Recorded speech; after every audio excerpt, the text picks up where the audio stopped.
Wednesday Night Wars back to the normal schedule last night. AEW, the clear ratings winner by a big margin.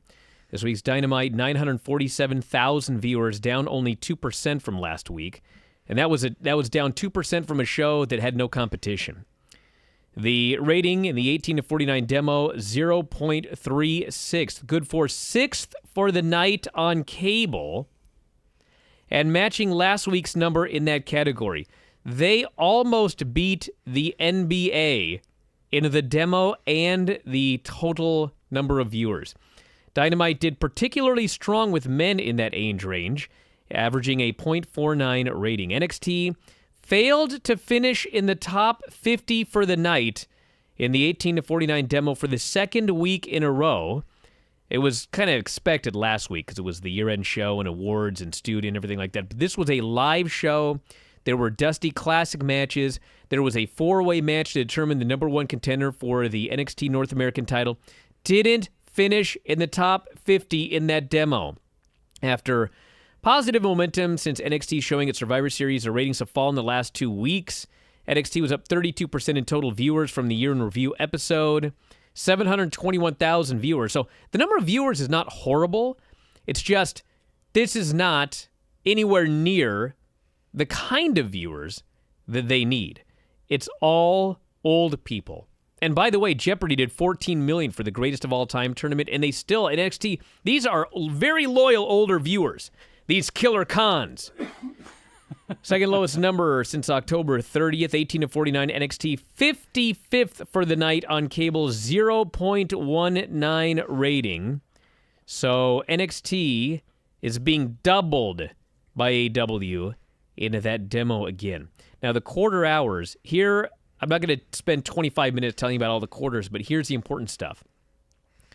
With the exception of the Undisputed Era, NXT opened at about 800, and they fell. So the main event four-way with Keith Lee to determine a number one contender for Roderick Strong's North American title, 600,000 viewers. Now, granted, the overrun, the 6-minute overrun where he actually won, that did 800,000. Because as always, when AEW goes off the air, about 200,000 people switch to NXT to see the overrun segment. So they basically started and finished at 800,000, but that's counting the overrun. Without that overrun, they went from 800 to 600 over 2 hours. They lost 200,000 viewers over 2 hours, building up to that main event. AEW, the long story short, they started at about 1 million, and they ended at about 1 million. And there were very minor fluctuations throughout the show. Yes, the Nightmare Collective was the third highest rated thing on the show. Yes, it fell a little bit in the next quarter, but then it went right back up. And it was right around 870, 900 for the entire show, and then jumped up to 1 million or so for the Chris Jericho closing segment.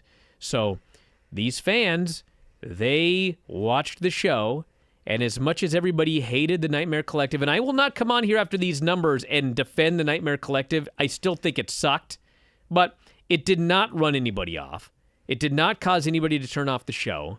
The show was remarkably stable for the entire 2 hours, and that's the story of both shows. The takeaway here is the same takeaway we talked about after the wedding. These fans that we have nowadays, there are not a lot of new fans. And so AEW, they're picking up disgruntled WWE viewers. These people have been watching wrestling for a long time. These fans have seen every horrible thing in wrestling, and they watch it, they complain about it on social media, and they keep watching. The Raw rating this week, the week after that horrible wedding, was a very good number for Raw. The AEW number after that Nightmare Collective segment, it stayed steady throughout the rest of the show. And that's the story. And for NXT, whatever they're doing, whether it's the building or whether it's, I don't know what it is, but they're only attracting old people. And it's getting worse by the week. I don't know what they can do to turn it around, but they got to figure out something to turn this around because they are not attracting young fans, period. We'll start with you, Mike. Any thoughts? Well, I mean, the one thing they can easily do is do what they were doing on the lead into the Survivor Series, which is spike it with people from Raw and from SmackDown. That's the easy hotshot answer. And maybe they should do that. I think definitely they should rethink their holiday shows for next year. Just simply because maybe you tape house shows, you do many other things rather than play your best of over and over again when it's already easily accessible for anybody at their fingertips to watch those matches. Probably should rethink that. Now, does that have anything to do with this week? I don't know. These numbers seem to vacillate. They're all over the place.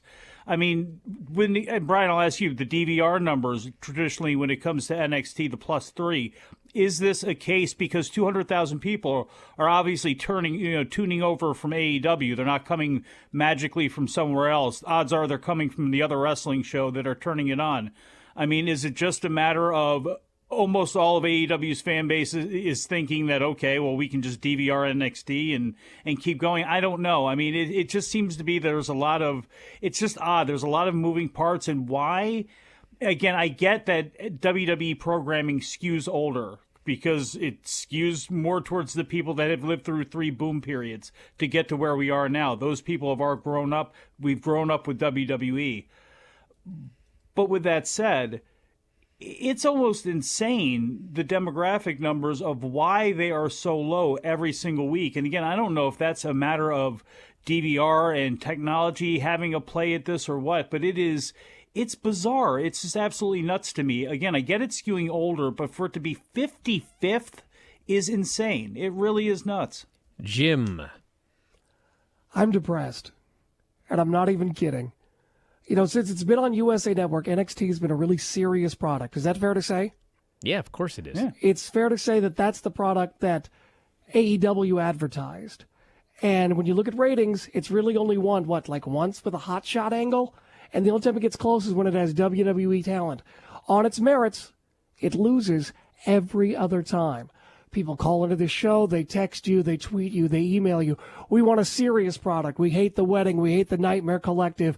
We hate this. We want serious. Don't insult our intelligence. But the ratings say otherwise. And a lot of other metrics say otherwise. May I jump in for a moment? This is why we can't have nice things. Well, here's my thoughts on this, okay? So a lot of people are blaming the year-end awards show, but let me tell you something. This has nothing to do with the year-end awards show, because that December 18th AEW show ended with the beatdown by the Dark Order that everybody hated. And then they didn't even have a show the next week, okay? If anything is going to halt momentum, that double whammy theoretically should. Guess what? The week after, they came back strong. This week, they're still strong. So you can't convince me that, there was a year-end awards show for NXT, and all of a sudden everyone just decided that they weren't going to watch this show anymore. Yeah, but I don't think I would want to convince you that. What I would want to convince you would be that maybe we should, if I'm WWE, change our philosophy into going, well, obviously. Let's go more on attack mode. We obviously cannot let up. We cannot let our foot off the gas when we're running this race. We got to keep getting it. Well, and here's the thing. I got to make this point. This is my point that I'm trying to make here. So AEW has 1 2-hour show a week, okay? That's it, all right? So to me, if AEW is hot, or even if they have a show that's not hot, because they have 1 2-hour show a week, I think that they're going to be fairly stable. With NXT, it is very clear from watching the build to Survivor Series that this is a WWE audience, and if the main roster people are there, more people will watch, and if they're not there, they're not going to watch. So to me, because your audience is a WWE audience, they also have Raw and SmackDown available every week. They have 5 other hours besides NXT. So NXT has a potential issue AEW doesn't have. And that is, if there is anything about the show, if the show feels like it's not important, they're not going to watch. There's too much other stuff. That's what I think the problem is here. If NXT has to feel important, more so than AEW, because you're trying to attract the same viewers that are also watching Raw and SmackDown. That's what I think the issue is here. We have been watching the ascension of a major superstar in Keith Lee since Survivor Series. That is important. We are going to get more stupid wrestling. We claim we want serious stuff, but the facts say stupid. Well, hold on. Gobbledygookers for everybody, all around. All right, stand by, everybody. Back in a moment. Observer Live.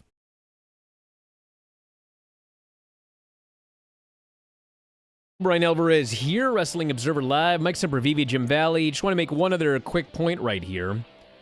NXT is in a very tough spot because they claimed when they went to USA that nothing was going to change.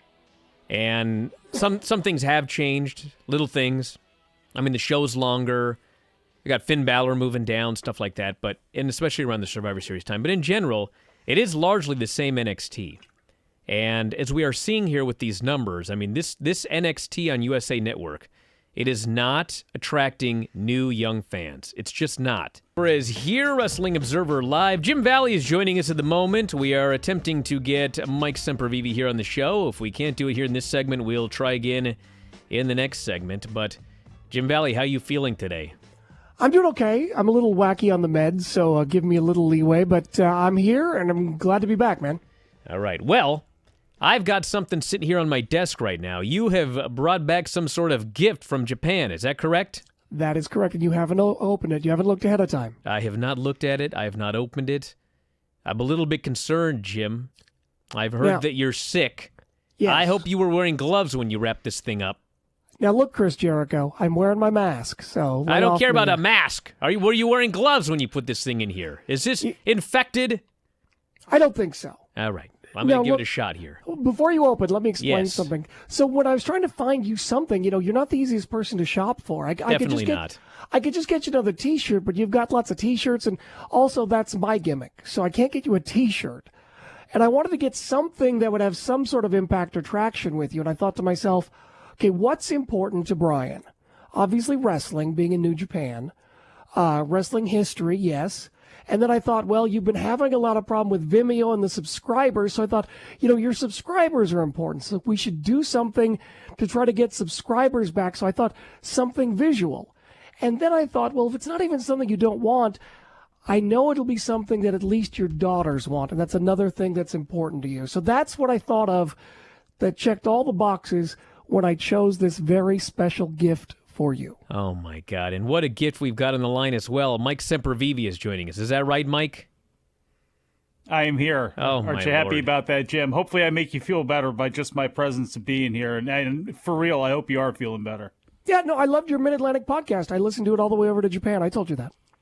Oh, my God. I'm about to I vomit. appreciate that very much. Brian was telling me the same thing. All right, hey, let's open this present right here. I'm being 2 fingers, and that's it. Let's see got what we 2 got. fingers? For all of you video.f4wonline.com subscribers. Ooh, yeah, I got to sign that. What in the world is this, Jim?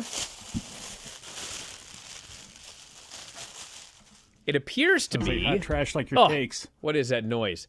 Is this a Jushin Liger hat? It's a Jushin Liger stocking hoodie, yes. It's a stocking hoodie. My God. A furry one. Look at this, hoodie. everybody. Jim brought me a furry back from Japan.